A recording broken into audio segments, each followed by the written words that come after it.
What is up, everyone? Welcome into Mad Talk Sports, episode 65. Joe Skursky coming at you here, aka Mopey Seeker. New intro, as you might have noticed. This time I added a little bit of sound. It's just free sound from Canva. Well, it might not be free. It's a premium version, but want to do something new with that intro video. Got some stuff going in the works, but it's mostly up here. Got to put it to actual page. But welcome in episode 65. And as you've seen with the cover, today is From the Darkness. And it was a purposeful and intentional theme. And pretty clean background there. We got the black backdrop. We got the eclipse going, and then Rodgers famously darkness retreat. And then we got Paolo, we got Zion in there as well, which are all guys we'll talk about in some capacity today. But really, I brought this title together, and the theme for today for what was supposed to be Drake's return to action. Now, unfortunately, conflicting priorities that were, stuff that come first when it comes to like family stuff. So we'll be looking forward to getting Drake back again here soon in a part-time capacity. However, we will tread forward. So today's agenda, I want to talk a little Steelers, just briefly, because still some things that I think are worth mentioning with them. There are some new rules in the NFL, so I want to talk about that as far as what they are in layman's terms, and then what they mean moving forward. So that's where we'll get started off. Originally, there was going to be a mad fast segment, but instead, I actually like these questions. They're all rather thought-provoking. So we will just make them brief discussions in general. Do have some Packers to talk briefly. Randomly, I want to talk some Kyler Murray discussion because I feel like he's kind of fallen off a little bit in terms of discussion points. And one thing around the theme of the title here today, I want to talk about some teams that might emerge from the darkness and also discuss NBA teams that have emerged from the darkness and wrap up with a play-in discussion in the Western Conference. So a lot of stuff, but since it's just me today, hopefully we can go in efficiently, but you know how it goes. So let's start with the Steelers. And what an offseason that it's been. How about it to this point? But just to go through it quickly. So you sign Russ, you trade away Kenny Pickett, you trade for Justin Fields for a bag of balls last time. I don't even know if it was bad. I think it was more so like a kicking tee. And then you sign Pat Queen from your rival. You cut Patrick Peterson, a legend who is obviously past his prime, but you swap Deontay Johnson for Dante Jackson. Say that 5 times fast. You sign Deshaun Elliott and Van Jefferson, some under-the-radar signings. And let's not forget the Arthur Smith hire. So I wanted to hear where Drake was at. And I met up with Drake last weekend, and the title From the Darkness is literal. He's having a break from like the social media and internet side of things. So a lot of this stuff he hadn't heard about. So I did want to ask him in front of everyone where his head was at. He liked all the moves. He'd heard some of them just in conversation overall. And I think he's excited about where they're at. But for me, I want to talk about briefly with them, with all that they have done. Is it enough? And let's actually take it one step back first. What is it enough? Like at what point do you look at the Steelers at the end of next season and go, yep, that was it. Those were the moves that they wanted to do to get where they want to go. At what point is that? And for me, it's simply a playoff run. Not getting there. They've been there, obviously. They got there last year. Going around further, winning a game, winning 2 games. Yeah, Super Bowl would be nice. It'd be nice. Obviously, it'd be nice. But for the Steelers specifically, it's getting back to that brand of Steeler football when it comes to winning when it matters. And I do like the moves that they've done, and it puts them in a good spot to be competitive for it. Because if you look at it, the easy thing to say is, well, last year they got 10 wins, they got into the playoffs, and that was with bottom 5 quarterback play in the league. And at a minimum, Russell Wilson's a step up from that. And some people would argue a couple steps up from that. But even if he is just serviceable, that's still better than they've had in 4 or 5 years. So that can help them get there. Plus, the evolution of the offense will be a really big thing. I actually, as time goes on, I like the Arthur Smith hire. And I forgot to mention in their moves, they just signed Cordero Patterson, who obviously has worked with Arthur Smith. So all in all, I do like what they've done. Do I still think that they are able to, or do I think now that they're able to compete with the Chiefs? No, of course I don't think so. Do I think that they can compete better against some of these other teams? We know they play the Ravens well, and now adding in Pat Queen to the mix only helps that. And we know they play the Bengals tough. We know the Browns give them trouble, but also the Browns get trouble from others, so call that a wash.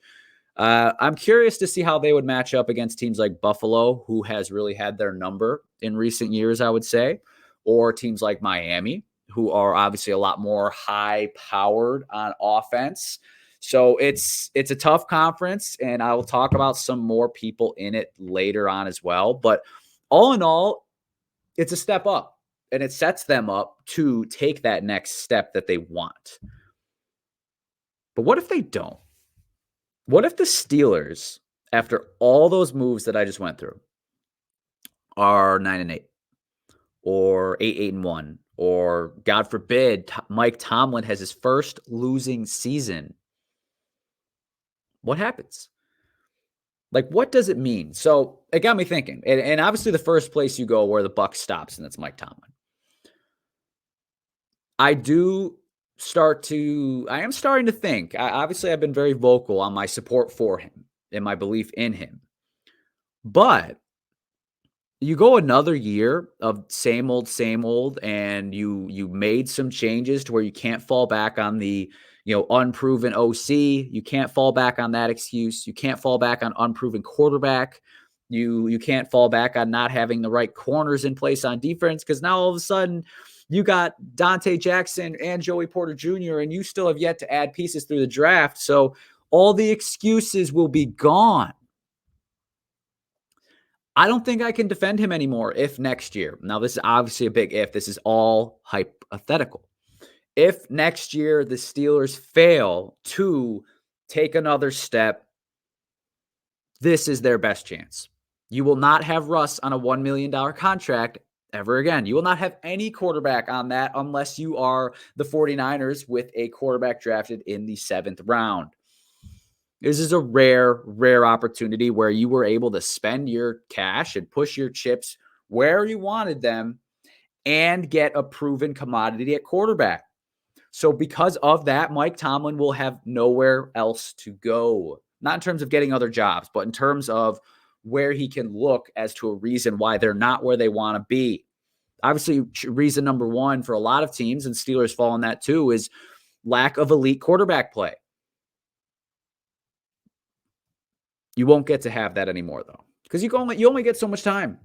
You really only do, and then it's going to get to one of those things where maybe it is better to just bottom out really quick so you can hit the bottom and bounce back up, which I know some Steelers fans kind of want. They're tired of the mediocrity. So this is really a big make or break year, in my opinion, for a lot of the infrastructure in Pittsburgh. I think they looked at their team and they said, man, we've got some very nice pieces. TJ Watt is a generational type of player. Joey Porter Jr. is the most recent A prospect that you got in the draft. George Pickens is someone who a lot of people think are nice. And, you got some nice pieces at the O-line. You got a strong foundation. Now you got to make it happen. So that if it does not happen, Mike Tomlin's in trouble. All right. Quick Steelers rant there. Now, new rules in the NFL have been formally approved. So this is Article 18, the hip drop tackle. So let me read it off in full, like directly from the book, and then we can kind of nitpick it and go from there. It is a foul if a player uses the following technique to bring a runner to the ground. A, grabs the runner with both hands or wraps the runner with both arms, and B, unweights himself by swiveling and dropping his hips and or lowering body, landing on and trapping the runner's legs at or below the knee. Penalty for this, for a hip drop tackle, loss of 15 yards, and an automatic first down. All right, take it back, and let's go through it in English. So basically, defender gets, two of their extremities on the upper body on the player, and they lift themselves up and kind of spin it all and land on the legs of the player, like that's it's flag, and they're going to fine you too. And there's been a lot of talk about it. And frankly, I don't really agree with a lot of what I've heard in terms of like the ambiguity to the rule. I think this is pretty clear. Like there's a certain thing you cannot do. You cannot do it. And it's going to be something that I actually think will be, when you read it out like that, it's easier to know when you're using that type of technique versus a general type of tackle. Now, I do understand from a defender point of view, I'm a big defense guy. I believe in that. I understand that you're limiting the strike zone even more because you can't go high, you can't go low. And now, if you do go middle, you got to be careful with how you do it. So, there's data to back up the NFL's thoughts on this. Coaches, I believe, pushed back against this, but the evidence they have, I don't know if it's phony data, but they saw like a 20% or no, 20 times increase is I think what I saw in the NFL.com article. 20-time increase in terms of injury rate when a specific hip drop tackle occurs. So I do agree with some of the things I've seen out there that it'll be heavily enforced in the preseason and then maybe in the regular season when they loosen up a little bit. But they want to hit them hard right away so that, eventually people get it and it's just second nature to like, all right, you can't do the hip drop. So I think it'll be okay. The NFL is obviously a money-making machine, and it's a business, and it's a very well-run business at the end of the day. So, like, who are we to say anything anyways? But I think it will be fine, though initially I was a little apprehensive to it. The other big one, though, is going to be the new kickoff format. So the kicker lines up where they normally do for a 35-yard line on your own 35, kicking outward, long way. The other 10 players from the kicking team will line up on the opposing team's 40-yard line instead of running the length of the field. When the ball is kicked, that's supposed to be one sentence. Instead of running the length of the field when the ball is kicked, the receiving team will have 9 players line up 5 yards away on the 35-yard line. And then you have the 2 returners in the back who are free to move. The movement doesn't start until someone gets the ball. It's almost like a sack fly in baseball where you're running the base and you got to look, you caught it, go. So interesting. Very, very interesting. I didn't really like it when I first heard it. I'm like, man, just let it be. Let the kickoff be. Let one of the greatest plays in sports, kickoffs, honestly, let it be. That was my initial thought. But I understand the business element to it for the NFL. Like, they want to enforce player safety, and obviously their desire there is largely from a dollars and cents standpoint, which does make sense. So I understand why they're doing it. I do think it's legitimate. It's something to where I don't like it. I don't like the direction, but I am glad that at least they're making an attempt to save the kickoff because I think it's an important part of the game. I really do. I think special teams is one of the most important things to football. And it's something that's often overlooked, but something that is incredibly important. And it's one that as a Packer fan, I've witnessed that be the demise of great teams. And it's something where I've seen that be the rise of otherwise mediocre teams, but they were opportunistic for special teams to where it wasn't just meeting a requirement. It was like a net positive for them to where you shift the game. You can shift the game with a big return or vice versa. You can lose all your momentum with a fumble. And I think that's part of the game is the variability that something like that brings into the equation. I think it makes it that much more exciting. I think it makes it that much more of the greatest team sport that we know. But it is what it is. It is what it is. And the NFL is increasingly okay with shaving things off for a better, leaner product that makes more money. NFL is king, And they know that they're gonna continue to milk that cow, and they're going to continue to make sure that it's profitable, not just now, but for the long term. And they're doing an incredible job of it. No one can deny that of Roger Goodell. All right. So something else we were going to talk about was, again, Mad Fast. And I wanted this to be specifically kind of with the emphasis of, or I should say, the end goal of catching Drake up to speed on everything that's happened. But these are still all very interesting discussion points. And the first of which is comparing a couple of the different quarterback moves and the impact that they will have on that NFL team next year. So the first of which, Russell Wilson to Pittsburgh, Kirk Cousins to Atlanta. And the other one that I made specific note of is one that's not official yet, but all but official, and that's Caleb Williams to Chicago. Now, the question specifically, which team gains more wins than they had last year under the previous regime? So Pittsburgh was a 10-7 team, made the playoffs. Atlanta, 7-10, did not. Chicago, also 7-10, did not. Now, Pittsburgh, again, I see them taking a marginal step up in terms of their overall team. I didn't make note of it specifically earlier, but beyond, like, they've obviously gotten better as a team, but I think to some people, they don't really look at the right aspects or the whole picture. They look at it in a strictly linear sense. Like, all right, we got this much better, so our results will be that much more. Not in football, and not in a lot of things, but not in football, because look at the Steelers' schedule last year. They had a lot of very close wins. Generally, year over year, a lot of those flip. So nothing is guaranteed in the NFL. Now, you're either moving forward or you're moving backwards. So they are moving forward, which is a good start. I would say if someone gave me if I set the over under for Steelers wins this year, I would put it at 10.5. Because I could see them being 10-7 again, but I could also see them being one step up, being 11-6.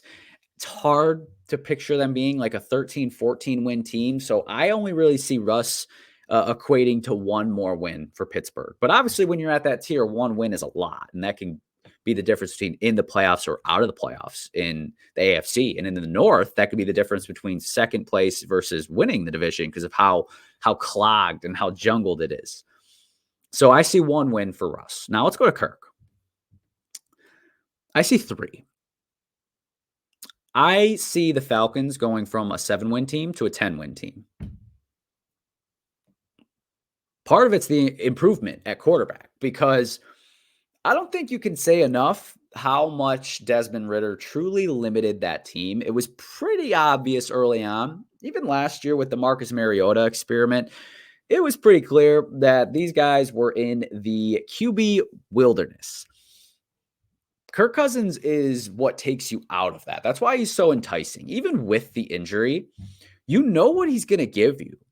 You really do. And Kirk Cousins, while not a top 8 quarterback and to most people not a top 10, he's very, very steady. And he's coming off some of the best football of his career. And he's going into a new infrastructure in Atlanta that's familiar with his game, because they got guys coming from the Shanahan tree. And I like the head coach hire in Raheem Morris. And that defense was nice last year. I think it'll only get better. I think the offense will get a lot better. I don't recall the name, but OC also is someone coming from that General Shanahan McVay type of tree.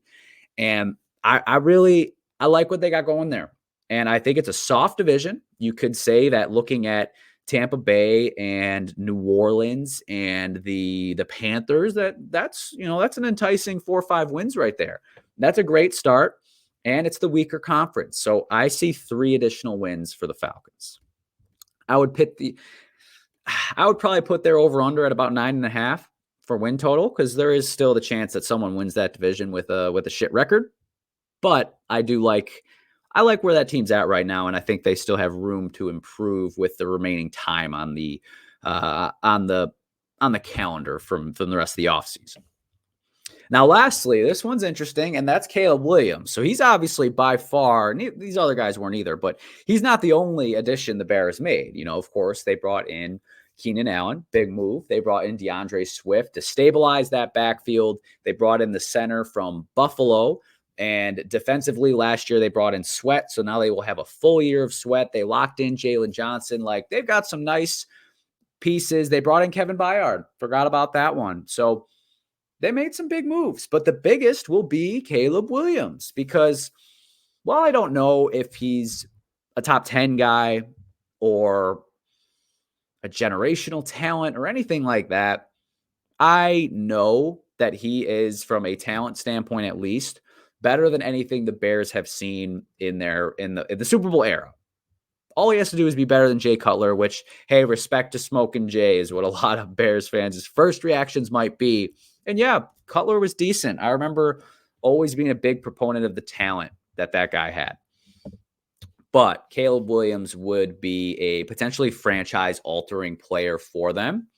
And I hope Bears fans lean into it for their own sake, maybe not for Packer fans' sake or the rest of the NFC North, but for Chicago, that organization needs to embrace him and ensure they continue to do what they've started to do, which is put in the right pieces to where it is a smooth transition and you could start to stack on your success.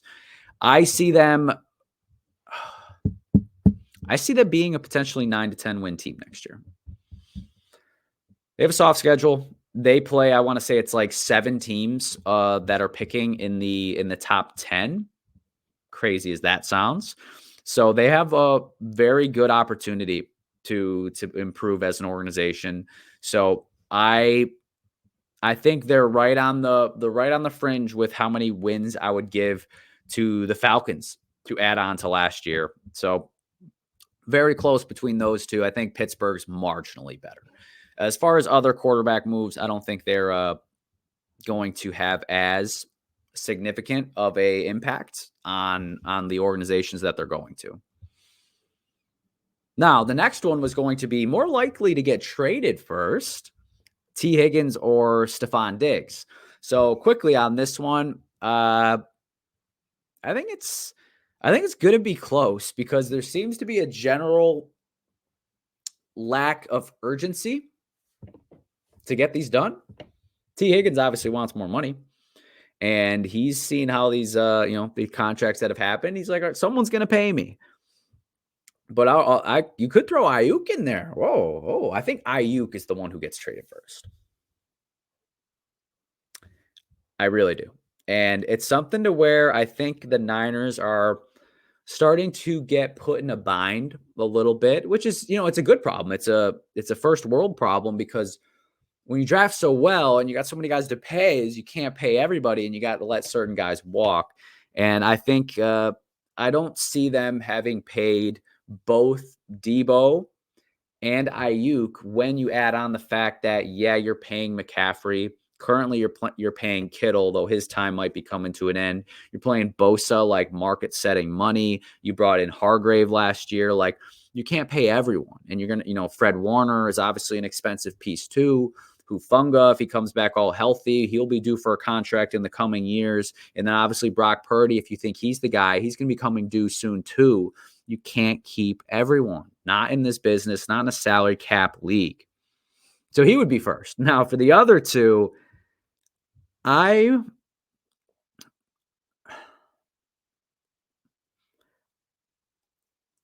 would say Diggs, because for T. Higgins and the Bengals, it seems like both sides are kind of dug in. But for Diggs and the Bills, I think there's a little bit better chance that the Bills are like, whatever. Let's move on and let's turn the page. But for the Bengals, I think they really want to squeeze one more year out of this awesome, and yes, truly awesome duo that they have in T. Higgins and Jamar Chase, because they did lose Tyler Boyd. And as far as I know, they did not bring him back. So they also lost Joe Mixon. Like, you can't lose everybody. Like, it's just, they're not ready to let go. So I think they'll be a little bit more stubborn. So if I had to go in order, I'd say Ayuk, and then I would go with Diggs. And then T. Higgins, I don't even think happens, but if it does, it would be a little bit later, I think. Now, this one's interesting. More likely to miss the playoffs, Eagles or Cowboys? So you know what I said earlier about if you're not moving forward, you're moving backward. That would be the Cowboys, right? Because they made no moves of note. They brought in Eric Kendricks, the linebacker, and they re-signed a long snapper, and they let Pollard walk, and Gilmore's unsigned, and Tyron Smith walked, and Dak is not extended. You cut Gallup. Like, what are you banking on here to get better? Mike McCarthy in an interview said, well, we got guys coming back.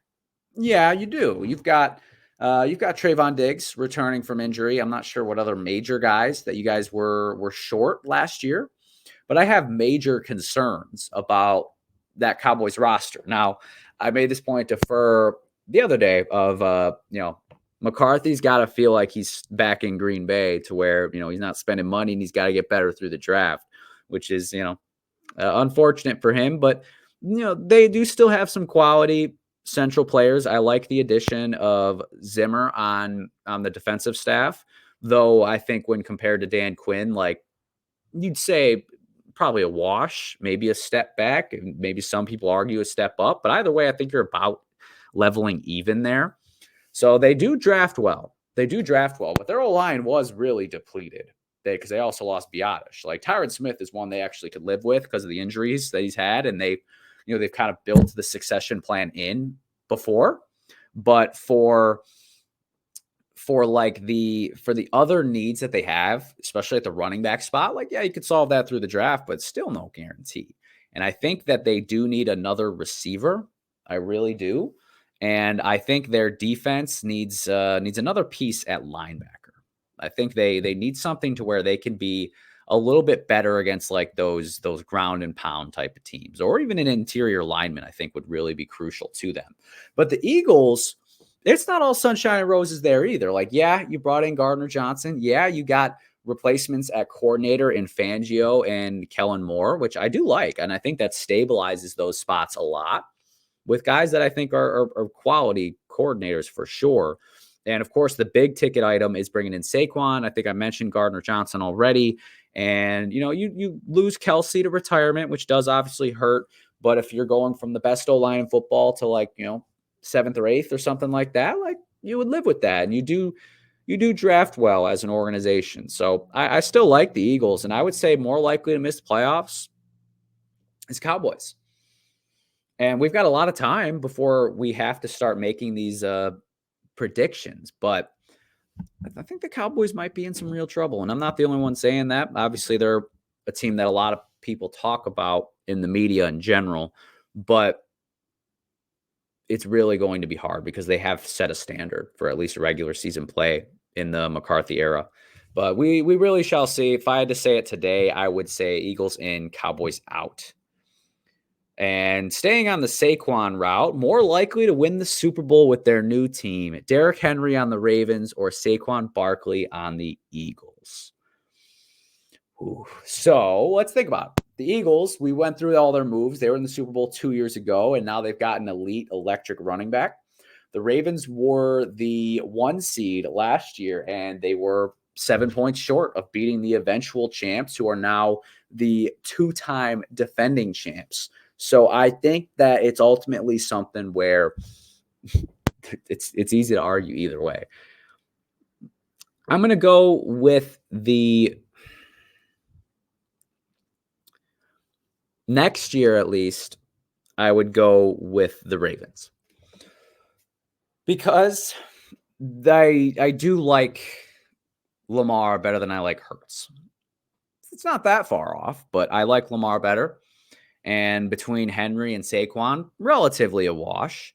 And receiver room, yeah, I'd give it to the Eagles, but I like the infrastructure in Baltimore more, especially at the head coaching position.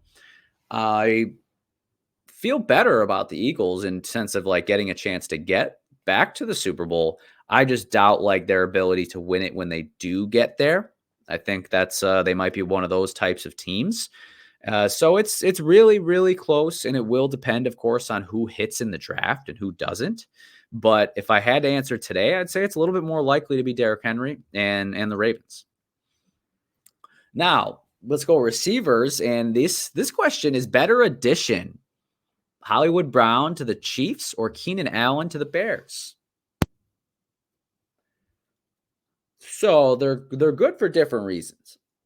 Keenan is a better player, top 10 receiver in terms of the last several years.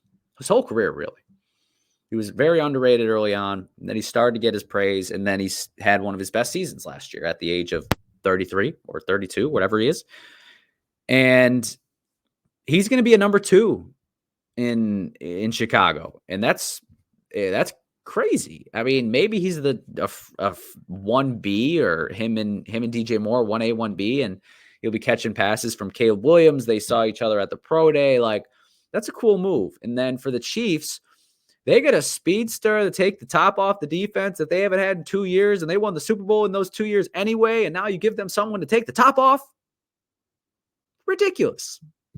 And so Keenan Allen's the better player, but I will say that the Hollywood Brown edition is better. I think it's better in the sense that Hollywood Brown's best football is probably ahead of him. Keenan Allen's probably isn't. Does that mean he's washed? No. Does that mean he doesn't have even maybe more than one good year left? It doesn't mean that.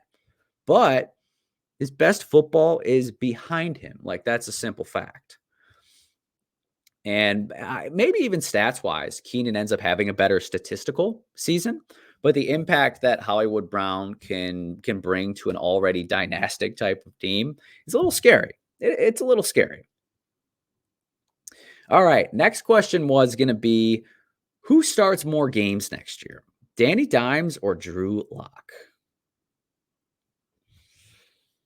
And I think Daniel Jones obviously enters the season as the starter.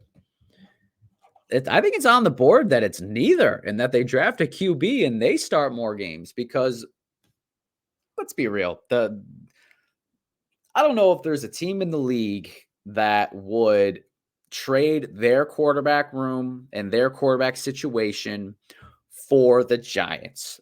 And let's think about it. AFC North, no one would make that trade.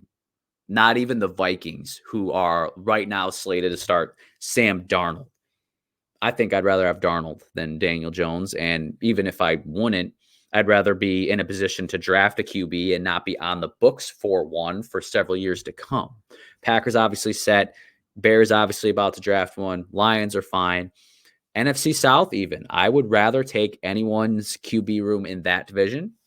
NFC East, the only one you would say probably not would be the Commanders, and they're in a spot where they're probably going to take a quarterback as well. And then you go down the line for every single division in the league. Maybe the Titans with Will Levis, but at least he's got some, unseen upside, I would think. And honestly, with the Raiders even, I think I would rather have Gardner Minshew and the flexibility to draft someone. So back to the question of who starts more, I guess Danny Dimes. I think he'll start like 9 games next year before he gets pulled for Drew Lock or a rookie. But either way, I think this is his last season in New York. Last question here was sadder news for retirements: Jason Kelce or Aaron Donald? Tough one. Defining the generation of both sides of the trenches over the past 10 plus years. I would say Aaron Donald, from a standpoint of like him being a, like face of the league type of guy. Jason Kelce is a lot more of like the feelings guy. Like, it's, a lot of people related to him. He's someone that like was really obviously passionate about it, and he gave great speeches and things like that. So that one's sad too. I'd have to go Donald. I just would have to go Donald. Okay, well, that wraps up the Mad Fast portion. Got a couple more quick NFL topics before transitioning to basketball. Quickly, want to talk a little bit of Packers. So yesterday, I watched an interview with Brian Gutekunst, and I have a few key takeaways from it. It was about 24 minutes, nothing crazy. You can find it on YouTube. But My main things that I want to touch on is one, Jordan Love and his contract extension. It's in the works. He confirmed that they are in talks and they're in the early stages of it, but it's also a ways away. And I've been vocal of I will pay him and I will pay him what he wants. I would start the offer with with a 4 year, 4 or 5 year, 40 to 45 million per year. That's where I start the offer, kind of like the numbers that Kirk Cousins got. And if they come back and say not enough, I'd say, okay, well, we'll up it 5 more million per year. How you feel now?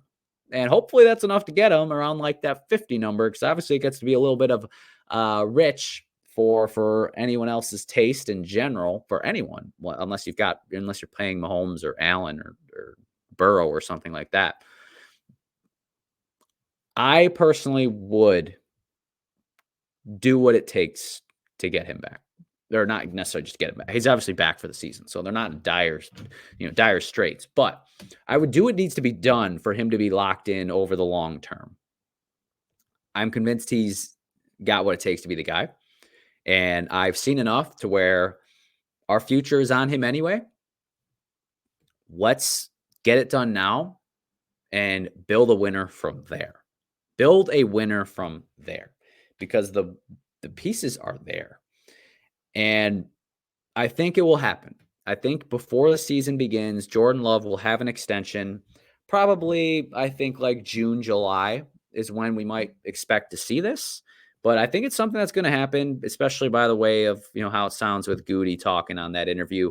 Another one, though, that was interesting is that the return of Keyshawn Nixon is sneaky important. And I'll tell you why.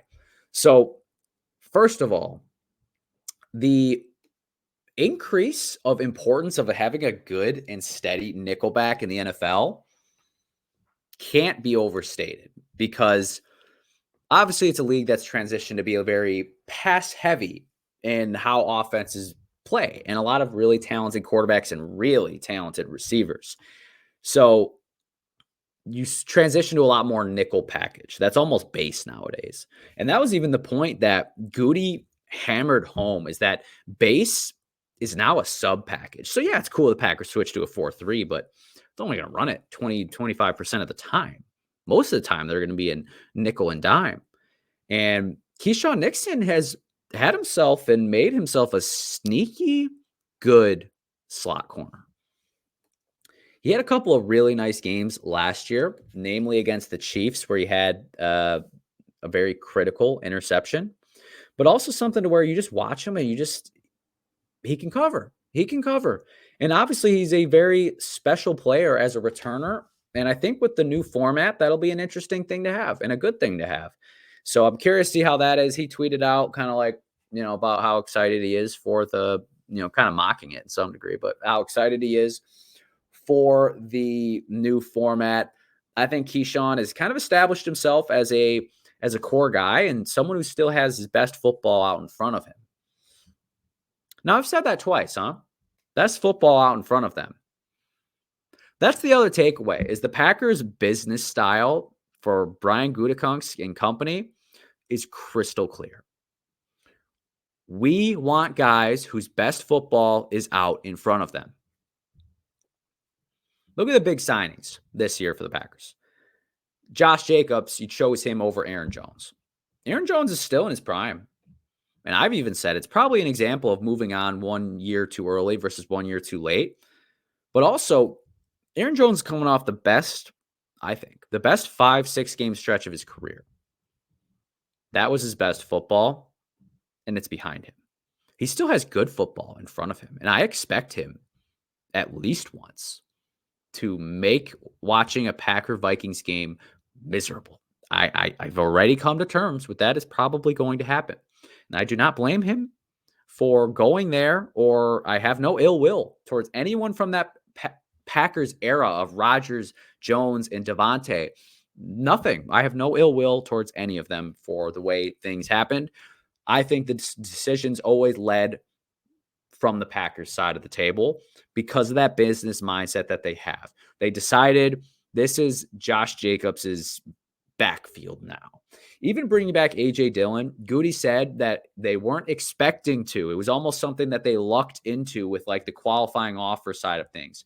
Xavier McKinney, they signed as a 24-year-old on the market whose best football is in front of him. And it was a unique opportunity to sign someone. That's specifically what Goody said.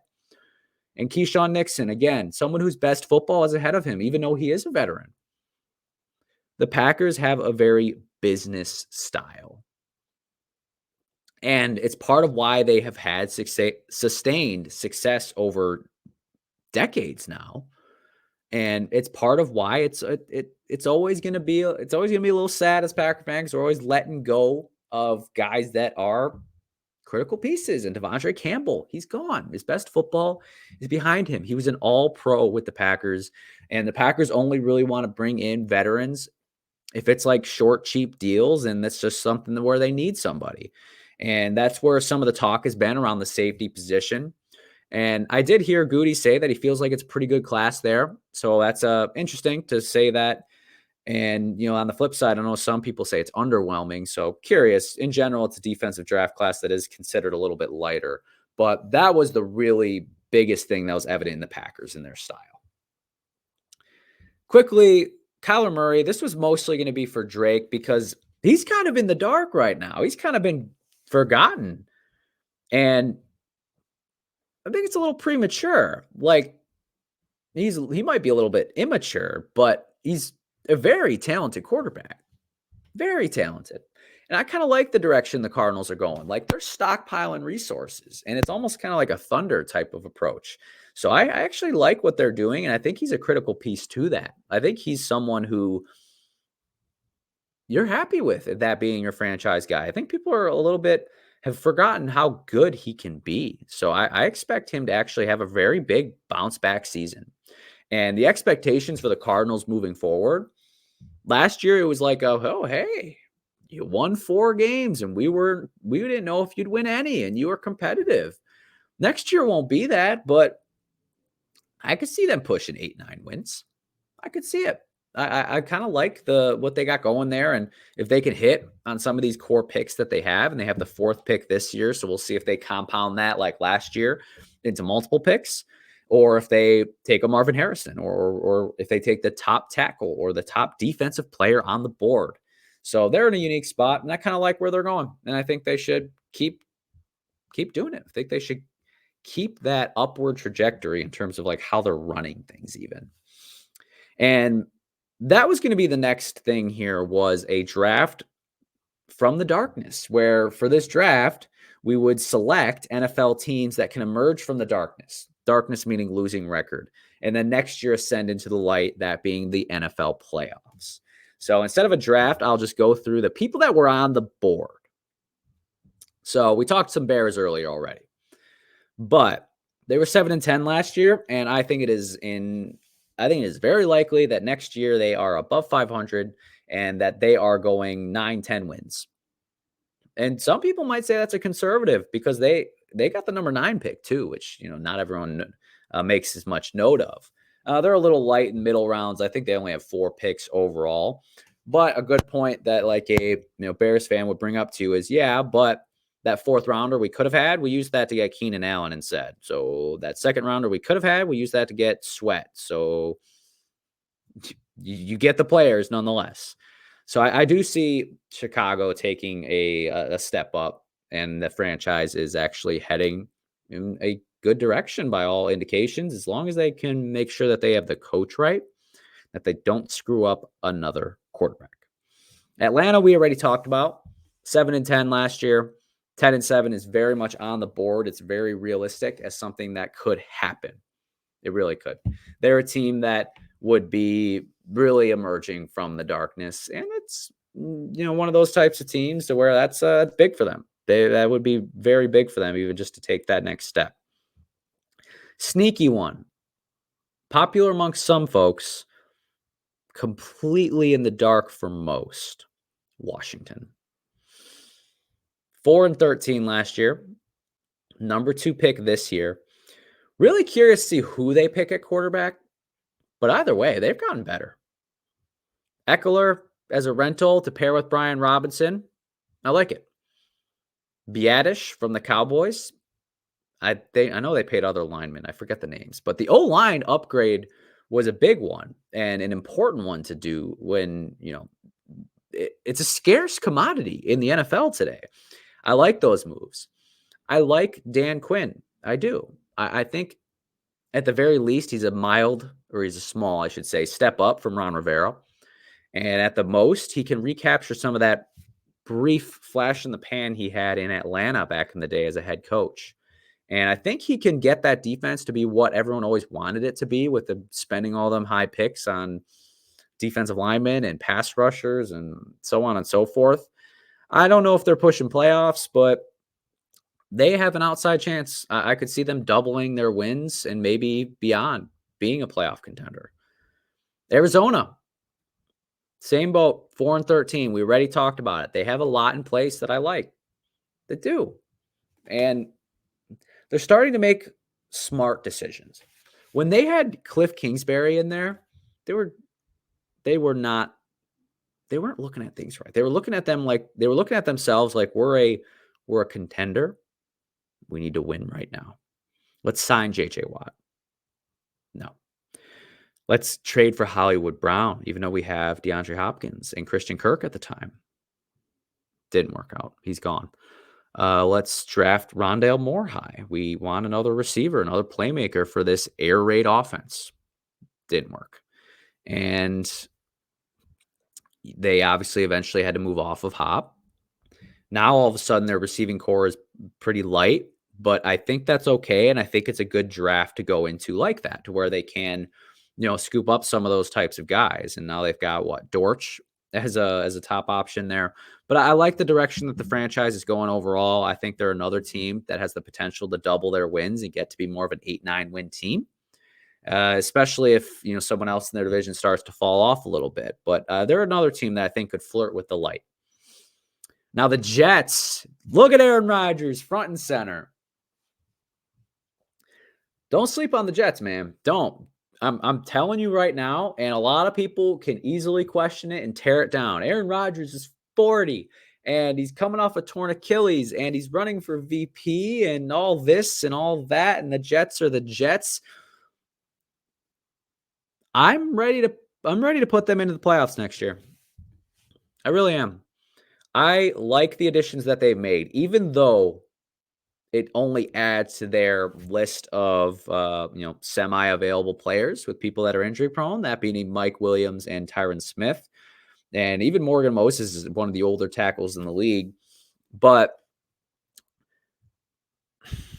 the quarterback play with Rodgers, whether he's A+ Rodgers or B+ Rodgers or D+ Rodgers, is infinitely times better than everything that they've gotten in the past 4 years. Probably longer. Tyrod Taylor is significantly better than anything they've had in recent years. That alone, I think, makes them better. Not to mention, not even to get into the potential positive impacts that these other guys could have that they did bring in the event that they are healthy. Plus, Breece Hall, by all hopes, should be fully healthy entering the season. We saw what he looked like towards the end of the year last year. Garrett Wilson will have a competent quarterback throwing him the ball, and he can really flex himself as a potential top-end number 1 receiver. I like where they're at, and they still have another high pick where they can make another addition that can have value to their franchise right now. And they've got some A+ players on their roster today. I don't see why they don't get to 10 wins and make the playoffs. I see them emerging from the darkness. Now, last one on the board that fit the exact qualifications was the Chargers. So the Chargers were 5-12 last year, absolute disaster, cleaned house entirely. Staley gone, Kellen Moore gone. I don't even know who the DC was. Pretty sure he's gone. But they did that. They cut Mike Williams. They traded Keenan Allen. They restructured Mack. They restructured Bosa. They let Eckler walk. They let Everett walk just to get under the cap. They brought in Gus Edwards, though. So, but the impact that you have, from losing all those players, is big. Obviously, it's big. You're going to miss them. But the improvement that you get from Brandon Staley to Jim Harbaugh is astronomical. Like I think they're a contender for the playoffs next year, even though their roster is a little underwhelming. It is. Frankly it is. And they are in a good spot with I think the 5th pick to where they can potentially trade back and cash that in for multiple premium picks and premium players for a team that needs them. But you've got an A+ quarterback and an A+ coach. Generally in the NFL, that's enough to get you into the playoffs most years, even if the rest of your squad is a little lackluster. And I didn't know, but Greg Roman is the OC. Interesting. I think they will find a way to have a effective run game. And Justin Herbert is special. And I think they will have the pieces in place to correct the defense as well. So I like the Chargers. Too quick to note that didn't meet the qualifications since they didn't have losing records. The Bengals, I think, with Joe Burrow healthy, are an immediate threat right away. And then the Jaguars, I think people are sleeping on and have forgotten that could certainly take a next step. Obviously, not everybody can make it. So there's going to be people that made it last year that miss. And people aren't going to like to hear it when we get to that time where it's too early for that, but it's going to happen. All right. Now, the remainder of our time is all basketball, I swear. I know, talk a lot of football on Mad Talk, but now let's talk some NBA. And speaking of from the darkness, how about NBA teams that have emerged from the total darkness and the straight wilderness? So there are, let's see, 4 teams that I want to talk about. Start with the Thunder. So, hey, you guys should know by now that everyone on this show, that being myself, Drake, and even any guest, has been very high on the Thunder going into the year and then throughout as well. They are 50-22. So that's like, KD era type of record for them. And they're still such a young team. But they have not made the playoffs since Chris Paul was there. So that was the bubble, if you don't remember. No playoff series wins since Kevin Durant. Kevin Durant. That is insane. But since then, their rise is mostly due to masterful trades. First of which is, being okay with trading Russ, for instance. Hard move, but it was the right move. Second of which was trading Paul George because you got a haul. That actually should be first. What you got for him, you got SGA in that trade, plus pretty much all the picks that the Clippers had left. And getting SGA is a massive reason for your success too. But really, it's some crucial hits in the draft. Chet Holmgren is, by all accounts, a hit. And Jalen Williams, both of them really, but obviously, the main, fantastic hit. And even some secondary hits in the draft on players like Dort and Josh Giddey, like forming a formidable organization and roster. Plus, you do still have resources in place. So their rise it felt slow, and then it just snapped. It just flipped a switch. Their future is consistent contention in the NBA. They are going to be like a top 3 to 4 seed in the Western Conference, like for barring any like major health concerns or anything like that, next 5 to 10 years. As long as they can keep their core guys and continue making the right moves, which clearly looks like they are, they're going to be in a really, really good spot. So the Thunder have been dark, but their future is quite bright. Now, right with the exact same record, the Minnesota Timberwolves, 50-22. Now, their history is dark. No playoff series wins since 2003-2004 season. That was Kevin Garnett. Kevin Garnett 5 years before he got a ring in Boston, by the way. Only three playoff appearances since that last series victory. Whoa. So how'd they turn it around? Oh, yeah, they were so bad for so long. They had the number 1 pick. Yeah, they did. Karl Anthony Towns did nothing to that organization. Nothing. And he's a quality player. Anthony Edwards is really the driving force on that organization, on the T-Wolves, as to what is causing this shift in that organization. That's where it starts. And then it's a couple trades that have turned out to be masterful. A couple of key additions in Mike Conley, who steadies the ship and steps up when he needs to, and is one of my favorite point guards of all time from the grit and grind Grizzlies. And Rudy Gobert, which was a trade that all of us, myself included, mocked as ridiculous because of the price. And he's a good player, but wasn't worth what they paid. And he's probably still isn't, but those trades have had an impact on their team. And then Jaden McDaniels is a dog as well. And people make fun of the Anthony Edwards clip where he's like, yeah, they got Kevin Durant, but we got Jaden McDaniels. And KD only played them once this year, and he did do quite well. But make no mistakes, Jaden McDaniels is he's a really good player. His defensive rating is like a 1 or 2 points lower than Giannis, for instance. And Giannis is higher than Gobert, for example, who is likely to be the depoy this season. So they've got some really good players, and they've got a really good shot this season. However, their best shot is kind of this short window right now because, some of those main guys are not part of their long-term future. I do think, obviously, Edwards is, and they're going to do everything in their power to keep him there forever. And I think Jaden McDaniels is part of their future as well. Cat, I could see being a potential trade casualty in future seasons to get more assets.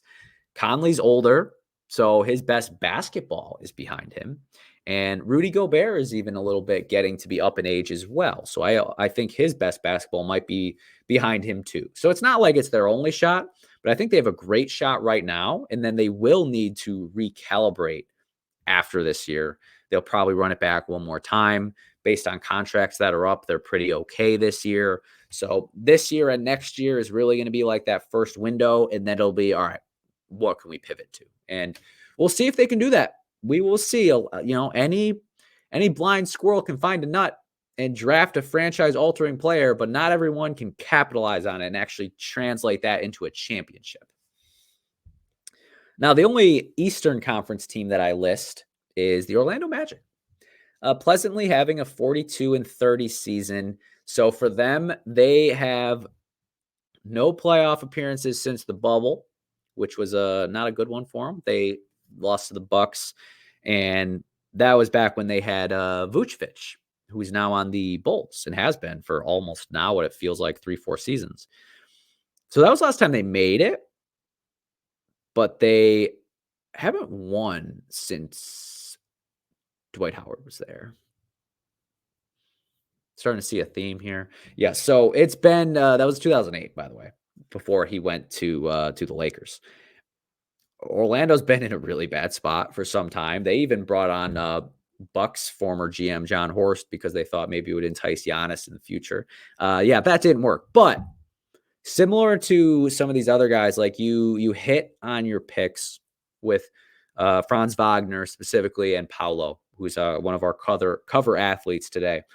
Very nice players. I don't know if Paolo is a superstar. Maybe it's just because he's not getting enough attention and I'm not watching him enough, but he's like a 22-point-a-game guy. Orlando is a team that is one of the better defensive rated teams in the league. I think they were top 5. So they're formidable and they can be a pain in the butt, especially come playoff time. I don't think they're going anywhere right now. And I do still think they're another key piece away from like being, like really serious. But even just to be at this point where you might be a frisky playoff winning, one round playoff winning team is a massive potential step up for them. And getting additional contributions from their other guys besides their main stars, as far as even Markelle Fultz being someone who contributes. And then, of course, you've got Isaac and I want to say Wagner coming off the bench. So, like, they've got some pieces in place. So they can continue to ascend, and they're all pretty young for the most part. No, they have a young roster overall. The Pelicans, that is our next team. So Zion also made the cover here. So similar type of arena as far as level of team as the Magic. And New Orleans has been shooting the shit out of the ball. They're 44-28. This, if everything stays the same, like right now they're the 4 seed. This, or maybe it was 5, but either way, this would be the highest seed, even 4 or 5, since Chris Paul in 2008. And they don't forget, they had Anthony Davis since then. They did win a playoff series with Anthony Davis. They beat the Trailblazers, and that was AD victorious over Dame, which seems to be a little bit of a trend as the Lakers beat the Bucks the last 2 times without LeBron. We'll get there later, but the Pelicans, they're in a good spot, and I like their team too. Zion is starting to look as advertised as far as, a really good player. Maybe not like next star of the league, next face of the league type of guy, but good player. CJ McCollum, he's again shooting the shit out of the ball, and he's having a nice 18-point a game season. Brandon Ingram's a really nice player. He's even a little bit below where he could be as a shooter, I think. And overall, as a team, they still rank quite high. And Valanciunas has been a nice piece in the middle for them as well. Like, I like their team. I think they'll be a tough outcome playoff time.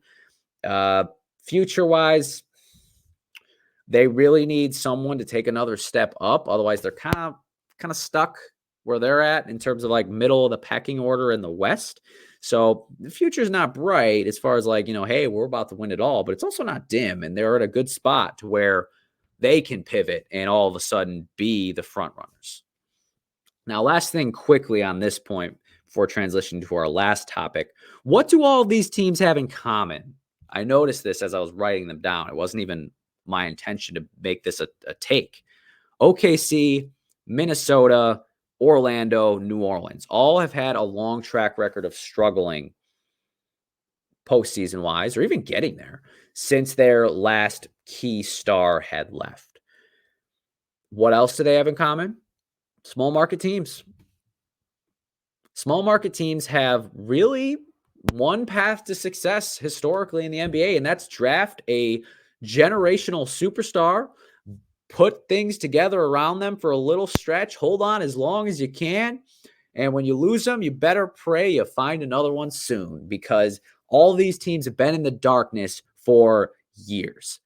And the Bucks were in the darkness for years. Before their first playoff series win, when they beat the Pistons in 18-19 amidst Giannis's first NBA MVP campaign. Before that, their last playoff series win was in 2001 with Ray Allen. The wilderness and the darkness in the NBA for a small market team is brutal. Brutal. I lived it. And I will live it again. I am very aware that the Bucks have not just all their chips in today, but they borrowed chips from that guy, and everything's out in front right now to capitalize on the Giannis era, which you should do. You should do. Because look at some of these other teams, for example. While they had limited success with their previous superstar, none of them cashed in. OKC had Kevin Durant, Russell Westbrook, James Harden, did not cash in. They didn't. They got there once, never got back, done, disbanded, it's over. Minnesota, Kevin Garnett, they were competitive for several years, and they got the conference finals once. But at the end of the day, even though he wanted to just be there, they acquiesced, they traded him away, and they never got it done. But he did get it done with his big 3 in Boston. Orlando, with Dwight, you did get to the finals, which was even in and of itself a big win. You beat LeBron in the playoffs that year and the Cavs. But you didn't win the title, and you didn't capitalize, and you let him lose. You lost him. You let him leave. In New Orleans, it's multiple times. Chris Paul, first and foremost. They were competitive, but they couldn't get it done. Anthony Davis, they were okay, but they couldn't get it done. And now you've got Zion. Like, you have to capitalize on it. You don't get, oftentimes at least, you don't always hit on these. So that's the quick take there as far as like small marketness in the NBA. I'm not an anti-small market guy. It's a reality, an unfortunate one. On the exact opposite end of the spectrum, in the Western Conference play-in, we've got some big name teams here. So we've got the Suns, the Kings, the Lakers, the Warriors, and the Rockets have snuck in a couple of recent weeks here as they're trending upward. So that's 5 players for 4 play-in spots, or 5 teams, I should say. Now, who's missing it? So I looked at everyone's upcoming schedule, at least to get a general idea. Suns do have a tough matchup or a series of matchups coming up. They do have a lot of talent, so I tend to give them the benefit of the doubt. Kings have a relatively decent schedule coming up. I give them benefit. Lakers as well. Warriors too. And I looked at the Rockets in their next 5 games, and from there it's not a lot easier. There's only like 10 games left. Rockets, I think, are the odd one out. They're getting there though. This is a good win for them this season. Sengun has been a beast, and I think with Udoka Ime, the new coach there, like coming from Boston, like that's been a massive upgrade for them. And even players like Van Vliet have had a positive impact. Obviously, a big financial investment there, but I like where they're going as a team, and I think by this time next year they might be similar to last year's Kings, maybe, where they're trending upwards, having nice regular seasons. So I do think they're the ones missing it, but it's not a slight on them. This is a stacked group. The West is so tough. Now, the harder question is who's making the real dance. So let's imagine this is the plan. It's 7 versus 8, that being Suns versus Kings, and then 9 versus 10, Lakers Warriors. So first game, Suns Kings to see who gets in. Give me the Kings, man. Give me the Kings to get into the real playoffs by beating the Suns. Whoa, that would be disappointing for Phoenix because they've had a decent season. They really have, but it's just such a stacked conference, and missing it would be a total failure because of the investments that they've made. So that they haven't officially missed it by losing that game, but it would be one step closer. Lakers, Warriors. Give me the Lakers. Give me the Lakers. The Warriors can't beat the Lakers. The Warriors would need a monster 3-point effort to defeat LA, and I don't see that happening. We saw it last year in the playoffs that they just don't match up well with the size of the Lakers. So that means the Warriors with a still prime Steph Curry and an emerging young player. What's his name? It's gonna bug me. It's gonna bug me. I don't know, but with a lot of those core pieces and missing it, that's gonna hurt because you're gonna be losing some of those guys soon, and those are core franchise guys, and Klay Thompson and Draymond Green, for instance, and potentially others. So that'll be a hard one to swallow. It really will be for 49 or for Warriors fans, but they've obviously had it good, so can't feel too sorry for them. Now that means the next game for the final spot would be Suns Lakers. Star power.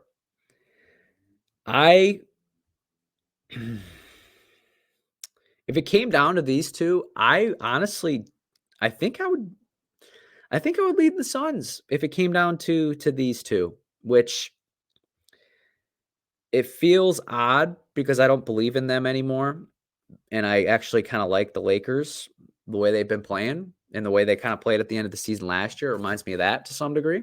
So it's a little paradoxical and it doesn't make sense, but it does. Kind of Oppenheimer type of reference there. But I think if it played out that way, I think the Suns could actually win it and get in as the 8 seed, which would be an awesome 1 versus 8 matchup, and Suns versus whoever they get. But I mean, Lakers would be interesting too.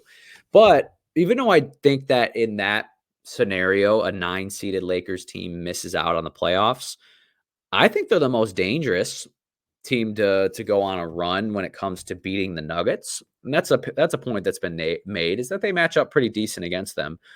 As far as like deep playoff run, Warriors have no shot. Kings, no shot. The Suns, small shot, but not a big shot, and not a team I'm all that worried about. It's got to be the Lakers. It really does.